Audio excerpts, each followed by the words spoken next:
کہ جب برائی ہونا بیان کیا جائے اس کو ہم قبول بھی کرنے لگے اور یہ کہے کہ بھائی جس نے برائی کو برائی کہا، یہ برائی کہنا ہمارے حق میں اچھا تھا کہ ہم برائی سے بچ سکیں گے۔ اس لیے اس طرح کا مزاج اگر امت میں پیدا ہو جائے تو پھر مسلم معاشرے کے اندر برائی کے پنپنے کا کوئی سوال نہیں پیدا ہوتا۔ جھوٹ پنپ نہیں سکے گا، رشوت پنپ نہیں سکے گی، اور سود پنپ نہیں سکے گا، غلطیاں پنپ نہیں سکے گی، ساری کی ساری برائیاں باہر نکلتی چلی جائیں گی، یہاں تک کہ معاشرہ بڑا پاکیزہ معاشرہ بن جائے گا۔ اس لیے فرمایا گیا اشداء علی الکفار، یہ مسلمان ایسے ہوتے ہیں، یہ صحابہ کرام کا طور طریقہ ایسا تھا کہ وہ کفر کے اور کفار کے خلاف بڑے سخت ہوتے تھے، اس کو کبھی برداشت نہیں کرتے تھے۔ اب یہ مزاج اپنے اندر پیدا کیجیے، ہر جگہ رحیم نہ بنیے، ہر جگہ کریم نہ بنیے، کفر کو گلے سے نہ لگائیے، معصیت کو گلے سے نہ لگائیے، کہیں بھی معصیت اور برائی ہو رہی ہو، آپ کے دوست کو آپ نے دیکھا، آپ کے رشتے دار کو آپ نے دیکھا، آپ نے اپنے بھائی کو دیکھا، آپ نے کسی اور کو دیکھا کہ وہ برائی کر رہا ہے، اس کو سمجھاؤ اور اس کو برائی کا برائی ہونا بتاؤ اور کہو کہ جناب یہ برائی ہے، اس برائی کو چھوڑنا چاہیے، یہ برائی تمہارے لیے خطرہ ہے، تمہاری قبر کے لیے خطرہ ہے، تمہارے حشر کے لیے خطرہ ہے، اور یہ تم کو جہنم میں لے جانے والی چیز ہے۔ اس کو بچانے کی اور اس سے دور رکھنے کی بھرپور کوشش کرنا یہ ہر آدمی کا فریضہ ہے۔ بھائیوں اپنے اندر یہ مزاج پیدا کیجئے۔ میں یہ تحریک چلانا چاہتا ہوں، ہر ایک کو یہ پیغام پہنچانا چاہتا ہوں، ہر ایک کے دل و دماغ میں یہ بات ڈالنا چاہتا ہوں کہ برائی کو برائی کہو، برائی کو برائی مانو، غلط کو غلط کہو، غلط کو غلط مانو، اچھے کو اچھا مانو، برائی کو برا مانو، چاہے ہم کو کوئی برا کہے یا ہم کو کوئی اچھا کہے، اس کا کوئی سوال نہیں ہے۔ کوئی ہم کو برا کہتا ہے، ہم اس کو دعائیں دیں گے کہ جناب آپ نے ایک برا ہم کو کہا، ہم تو 100 انداز کے برے ہیں۔ اگر آپ ہم کو کہتے ہیں کہ ہم برے ہیں، ہم کہاں کہتے ہیں کہ ہم اچھے ہیں، ہم کہاں کہتے ہیں کہ ہم نیک ہیں؟ ہم کو اعتراف ہے قصور ہے، ہم کو اعتراف ہے گناہوں کا، ہم کو اعتراف ہے اپنی کم علمی کا، ہم کو اعتراف ہے آپ کو برائی کا، ہم کو اعتراف ہے ہماری خباثتوں کا۔ ہم جتنا آپ نے ہم کو برا کہا اس سے بہت ہی گئے گزرے ہیں۔ آپ کا شکریہ کہ آپ نے تو تھوڑا ہم کو کہا، ہم تو بہت برے تھے۔ ایک بزرگ چلے جا رہے تھے، کسی نے ان کے اوپر راکھ ڈال دی، انہوں نے کہا الحمدللہ، اللہ کا شکر ہے۔ لوگوں نے کہا حضرت یہ راکھ ڈالنے والے راکھ ڈال رہے، آپ شکر کر رہے، یہ شکر کا کوئی موقع ہے؟ انہوں نے کہا جی ہاں شکر ہی کا موقع ہے، اس لیے کہ میں تو آگ ڈالنے کے قابل تھا، اس نے تو راکھ ہی ڈالی ہے۔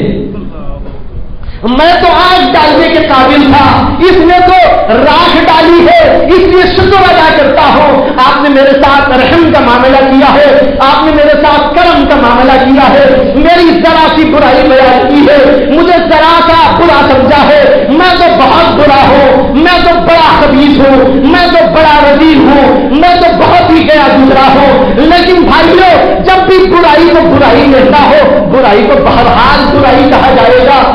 علماء نے لکھا ہے خود کوئی برا ہو لیکن کسی برائی کو برا کہے منع نہیں ہے، خود کوئی نیکی نہ کرتا ہو لیکن کسی آدمی کو نیکی کی دعوت دیتا ہو، یہ برا نہیں ہے۔ اسی طرح ہم بھی برے ہیں، بہت برے ہیں، اس لیے ہم کو جنہوں نے برا کہا، جیسے کہ میں نے سنا کچھ لوگوں نے ہماری اس تقریر پر جو اس سے پہلے ہوئی تھی ایک ادارے کے سلسلے میں بعض لوگوں نے کچھ برا بھلا کہا اور بعض لوگ بھڑکے ہوئے ہیں، ہمارے چاہنے والے اور بہت سارے منتظمین، بہت سارے حلقے کے لوگ، لیکن میں ان سب سے کہتا ہوں ہم نے ان کو معاف کیا، دل کی گہرائیوں سے معاف کیا ہے۔ اس لیے کسی کو میری طرف سے کوئی اجازت نہیں، میری طرف سے کوئی بات اس طرح کی نہیں کہ کوئی اس کے اوپر اپنے غصے کا اظہار کرے، اپنی طرف سے کوئی اس کے بارے میں برائی بیان کرے، نہیں، میری طرف سے آپ بھی دعا دو، ہم تو بہت برے تھے، اللہ کا شکر ہوا تھوڑی ہی برائی بیان کی گئی ہے، اس لیے ہم ان کا شکر ادا کرتے ہیں اور ان کو شکریہ دیتے ہیں اور ان کو دعائیں دیتے ہیں، اور بس اتنی بات ضرور ان سے کہتے ہیں کہ آپ حق سمجھنے کی کوشش کرے، برائی کو برائی سمجھنے کی کوشش کرے، اچھائی کو اچھائی سمجھنے کی کوشش کرے۔ ہماری اس دعوت میں آپ بھی شامل ہو جائے کہ دعوت یہ ہے ہماری کہ ہم برائی کو برائی کہے، ہم اچھائی کو اچھائی کہیں. ہماری یہ کھلی دعوت ہے تمام مسلمانوں سے، تمام علماء سے، تمام مشائخ سے، تمام اداروں سے، تمام مدارس سے. سب کو میری دعوت ہے، یہ میری دعوت دور دور تک پہنچاؤ. سب کو میری دعوت ہے حق کو حق بولنا، باطل کو باطل بولنا، اچھائی کو اچھائی بولنا، برائی کو برائی بولنا. یہ ہمارا پیغام ہے، یہی دین اسلام کی دعوت ہے، یہی دین اسلام کا طریقہ ہے. اس لیے برائی کو روکنے کی کوشش کرنے کی یہ جو کوششیں ہو رہی ہے اس میں سب کے سب شامل ہو، ان کو بھی ہماری دعوت ہے. آپ بھی اس حق کی دعوت میں شامل ہو اور ہمارا ساتھ دے. ہم بھی ملے، آپ بھی ملے اور سب مل کر اپنے معاشرے سے برائی کو نکال دے. کیا بھائی تیار ہیں آپ لوگ اس کے لیے؟ برائی کو برائی بولنا ضروری ہے کہ نہیں ہے؟ اچھائی کو اچھائی بولنا ضروری ہے کہ نہیں ہے؟ بس اسی کو آپ اپنی دعوت بنائیے، اس کو پیغام بنائیے. اسی کو کہتے ہیں امر بالمعروف، اسی کو کہتے ہیں نہی عن المنکر. یہی وہ پیغام ہے جس کے لیے اللہ نے فرمایا کنتم خیر امت، تم بہترین امت ہو. اگر تم بہترائی چاہتے ہو، تم اگر خوبی چاہتے ہو، تم اگر اچھائی چاہتے ہو، تم اگر اپنے اندر بھلائی چاہتے ہو تو تمہیں یہی کام کرنا ہے. وہ کام کیا ہے؟ آگے بتایا گیا کنتم خیر امت اخرجت للناس، تم بہترین امت ہو. تم کو اس لیے ظاہر کیا گیا ہے، کیوں؟ تاکہ لوگوں کو نفع پہنچاؤ. وہ لوگوں کو نفع پہنچانا کیا ہے؟ تأمرون بالمعروف وتنہون عن المنکر. یہ بہترین امت یہ کام کرے گی، امر بالمعروف کا کام، نہیں عن المنکر کا کام. اللہ مجھے بھی توفیق دے، آپ کو بھی توفیق دے، تمام علماء کو توفیق دے، حق کو قبول کرنے کی صلاحیت پیدا ہو جائے. ہم سب کے سب مل کر ہمارے معاشرے سے، ہمارے شہر سے، ہمارے جو ہے اس ملک سے برائی کو نکالنے میں ہم کامیاب ہو. وآخر دعوانا ان الحمد للہ رب العالمین.